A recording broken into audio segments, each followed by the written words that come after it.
Indonesia has reported more than 5,000 new COVID-19 infections. President Joko Widodo is warning that the situation is far from under control. Apalagi saat mengetahui kasus aktif nasional kini berada di angka 13,41%, lebih tinggi daripada pekan lalu. Kita sekarang ini meningkat menjadi 13,41%. Presiden juga menyoroti soal penurunan persentase kesembuhan yang turun menjadi 83,44%. Penambahan kasus COVID-19 yang mencapai 8.369.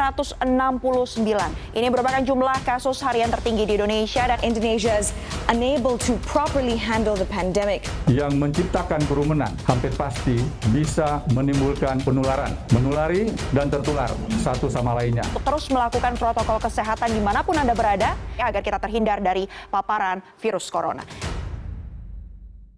Wah, menyeramkan ya. Jangan sampai kita lalai terhadap protokol kesehatan yang sudah diterapkan. Semoga kita selalu dijaga oleh Allah Subhanahu wa Ta'ala dari penyakit COVID-19 ini. Sebelum itu, Assalamualaikum warahmatullahi wabarakatuh. Halo semuanya, yang saya hormati Bunda Dekania selaku dosen pengampu dasar logika dan teman-teman semua yang menonton video ini. Segala puji bagi Allah Subhanahu wa Ta'ala yang senantiasa memberikan nikmatnya kepada kita semua. Salawat serta salam yang senantiasa tercurahkan kepada Nabi Muhammad SAW. Perkenalkan, saya Nisha Handifa Dermawan dari Prodi Ilmu Komunikasi Telkom University. Setelah melihat video yang tadi rasanya sedih ya, melihat Indonesia yang kasus COVID-19 ini terus melonjak dan memecahkan rekor setiap bulannya. Dikutip dari liputan6.com, pada tanggal 19 Desember kemarin, sebanyak 7.751 kasus baru COVID-19 dilaporkan di Indonesia dalam kurun waktu 24 jam. Total keseluruhan kasus positif COVID-19 di Indonesia menjadi 657.948. Nah, pada 7.751 kasus baru COVID-19 yang terjadi kemarin, merupakan penambahan terbanyak kedua setelah tanggal 3 Desember 2020 lalu yang mencapai 8.369. Dapat disimpulkan bahwa banyak warga Indonesia yang sudah mulai lalai dan lengah dalam pencegahan penularan virus COVID-19 ini dari kasus positif yang terus melonjak. Dan kita bisa keluar dan melihat masih ada orang yang tidak menggunakan masker ketika berpergian. Walaupun ini sudah dihimbau dari berbulan-bulan yang lalu, bagaimana sih cara kita mencegah penularan COVID-19? Mudah kok, cuma 3M. Apa itu 3M? Yaitu yang pertama adalah menggunakan masker. Nah, sudah pakai?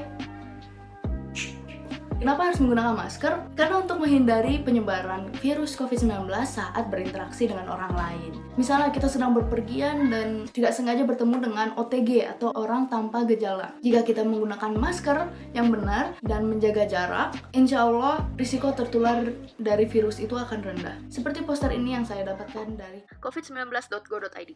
Jika ingin melihat lebih lanjut, silahkan pause videonya. Yang kedua adalah menjaga jarak. Kita harus melakukan segala upaya sebisa mungkin untuk menjaga jarak secara fisik untuk melindungi diri sendiri dan orang lain dari virus COVID-19 ini. Sebaiknya ketika kita keluar rumah, setidaknya menjaga 1 meter saat berinteraksi dengan orang lain. Yang terakhir adalah mencuci tangan. Kuman-kuman berpenyakit sangat mudah ditularkan melalui tangan. Pada saat kita makan, ketika kita tidak mencuci tangan terlebih dahulu, kuman akan dengan cepat masuk ke dalam tubuh dan bisa menimbulkan penyakit. Sebaiknya kita lebih sering mencuci tangan menggunakan air yang mengalir dan sabun. Jika tidak ada, bisa dengan hand sanitizer. Semoga dari video singkat ini bisa membangkitkan semangat lagi untuk mencegah penularan COVID-19.